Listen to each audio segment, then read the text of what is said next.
बिस्मिल्लाहिर्रहमानिर्रहीम। अस्सलाम वालेकुम to all of you, hope you all are doing well. Legal services channel पर हम आपको खुशामदीद कहते हैं और आज का हमारा topic related to the English for legal studies से है, जिसमें हम मैगजीम्स ऑफ इक्विटी पढ़ रहे थे। और आज जो हम दो मैगजीम्स ऑफ इक्विटी पढ़ेंगे वो हैं equity will not suffer a wrong without a remedy and he who comes to the equity must come with the clean hands. सबसे पहले जो इक्विटेबल मैगजीम हम डिस्कस करेंगे वो है equity will not suffer remedy without a wrong. कि equity जो है विथआउट अ रॉन्ग ऐसी कोई रेमेडी नहीं होगी, ऐसा कोई रॉन्ग नहीं होगा जिसकी रेमेडी नहीं होगी। हर एक रॉन्ग की कोई ना कोई रेमेडी होगी।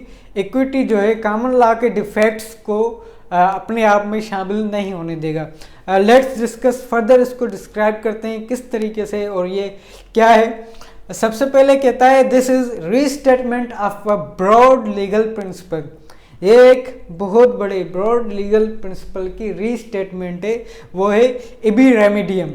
इबी रेमेडियम की मीनिंग क्या है? Where there is a right there is a remedy. जब भी आपके पास कोई राइट है तो ये समझिए कि उसकी रेमेडी है, कि उसका हल है। अगर आपका कोई राइट है और वो वायोलेट होता है तो उसका हल लाजमी है। ऐसा नहीं है कि कॉमन लॉ में ऐसी कोई चीज़ डिफाइन नहीं की गई तो आपका वो राइट नहीं होगा, ऐसा बिल्कुल भी नहीं है। अगर आपका कोई राइट है और वो वायोलेट होता है तो उसका हल भी लाजमी है, उसकी रेमेडी भी लाजमी है। फर्दर डिस्कस करते हैं। Equity will not allow the technical defects of common law to prevent worthy plaintiff from obtaining redress। वही बात है कि जो भी टेक्निकल डिफेक्ट्स हैं कॉमन लॉ को, इक्विटी उन सब को वजह से प्लेंटिफ को अपने राइट्स से जो है महरूम नहीं कर सकती। उसको रिड्रेस देगी, उसको रेमेडी देगी इक्विटी। वो कैसे रेमेडी देगी? फॉर एग्जांपल कोई भी टेक्निकल कॉमन लॉ का डिफेक्ट है जिससे आपका जो है राइट वायोलेट होता है और उस चीज़ का कॉमन लॉ में कोई चीज़ रेमेडी डिफाइन नहीं की गई, तो जज अपने कॉन्शियंस से अपनी सोच से समझ से आपको रिलीफ देगा, आपको रेमेडी देगा। ऐसा नहीं है कि जो है कॉमन लॉ में ऐसी कोई चीज़ डिफाइन नहीं की गई तो आपको रेमेडी नहीं मिलेगी। इसको फर्दर एग्जांपल देते हैं। फॉर एग्जांपल कोई आपके घर के सामने शोर शराबा कर रहा है और आपको तकलीफ़ हो रही है। For example for a minute common law में इसकी कोई सज़ा नहीं है, तो क्या आप वो टार्चर डेली सहते रहेंगे? नहीं, बल्कि उसके लिए कॉमन इक्विटी के पास कोई ना कोई रेमेडी लाजमी होगी जो कि चांसलर अपने कॉन्शियस के हिसाब से आपको देगा। आगे बढ़ते हैं। He who comes to the equity must come with clean hands.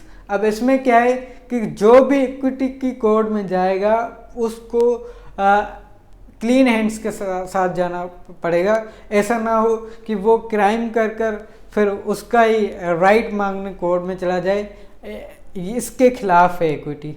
He who comes to the equity must come with the clean hands. उसके अपने भी हाथ साफ हों अगर वो किसी पर इल्ज़ाम लगा रहा है तो। अब वो कैसे? अ Clement seeking an equitable remedy must not himself be guilty of unconscionable conduct।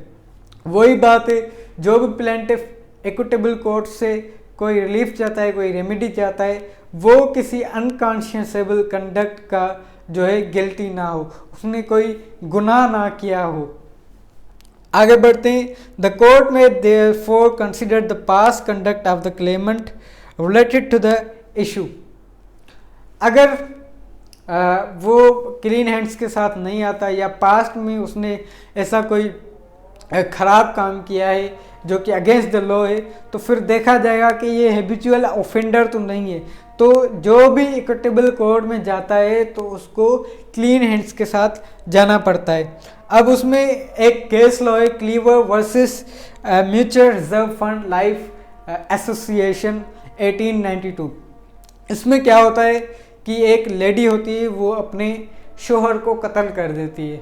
एक लेडी अपने शोहर को कत्ल कर फिर लाइफ इंश्योरेंस कंपनी के पास जाती है कि इसकी जो है इंश्योरेंस पॉलिसी थी उसके पैसे मुझे दी।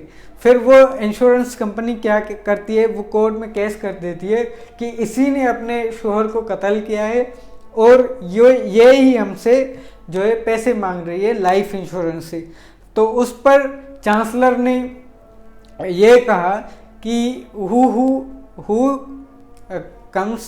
ही comes to the equity must come with the clean hands. ऐसा नहीं है कि आप क्राइम कर आप अपने ही शोहर को मारकर उसी की लाइफ इंश्योरेंस लेने जाएं। ये Cleaver versus Mutual Life Insurance Association case law में चांसलर ने डिफाइन किया है। यहाँ तक आज का हमारा जो लेक्चर था related to legal maxims complete हुआ। आई होप आपको समझ आया होगा। अगर आपको हमारी ये वीडियो पसंद आई तो काइंडली लाइक करें, कमेंट करें, शेयर करें एंड सब्सक्राइब करें। Thank for watching. अल्लाह हाफिज़।